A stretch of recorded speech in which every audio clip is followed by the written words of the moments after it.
আসসালামু আলাইকুম, কেমন আছেন সবাই? এখন বাজে রাত ভোর ৫টা। সো আমরা এখন বের হয়ে যাচ্ছি লাগেজ ব্যাগ দেখলেই বোঝা যাচ্ছে দূরে কোথাও যাব, বাট কোথায় যাব সেটা এখন বলবো না, পরে বলবো। সো আমরা ফ্যামিলি সবাই মিলে একটা ট্যুরে যাচ্ছি, আর এটা ছিল আমার একটা ড্রিম ট্যুর।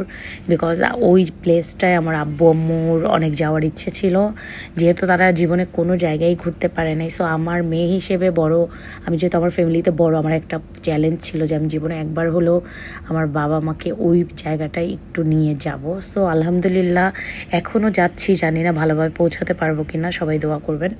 সো আমাদের ট্রেন ছিল 6টা 15-তে, বাট আমাদের ট্রেন আসবে আমাদের মানে আসে গিয়ে আপনার 7টা 45-এ।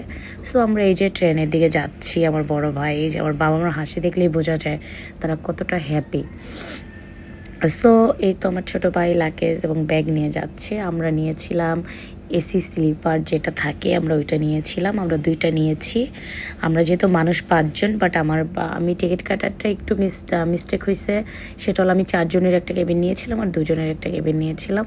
সো এখানে পরে আরেকজন উঠে যায়। সো তারপর আলহামদুলিল্লাহ অনেক ভালোভাবে আমরা জার্নি করেছি, অনেক ভালো একটা গন্তব্যে আমরা রওনা দিয়েছি। সবাই দোয়া করবেন, এখনও যেতে পারে নাই। সো এতই আমাদের ট্রেন অলরেডি ছেড়ে দিয়েছে, মানে মনের মধ্যে অন্যরকম একটা আনন্দ। ফ্যামিলির সাথে যাওয়া, এটার থেকে ভালো খুশি দুনিয়াতে আর কিচ্ছু হয় না। সো আমি একটু পরপর আমার আব্বু আম্মুকে দেখতেছিলাম, আমার খুব ভালো লাগতেছিল, এবং এত পরিপাটি, এত নিট অ্যান্ড ক্লিন যা বলার মতো না। সো আমরা এই যে অলরেডি আপনার খিলগা রেলগেট ক্রস করলাম, আমাদের ট্রেন চলতেছে। আর আমরা সকালে কিছুই খেয়ে আসি নাই, এটা সরি একটু স্কিপ করবেন, আমার পিকচারটা চলে আসছে এভাবে।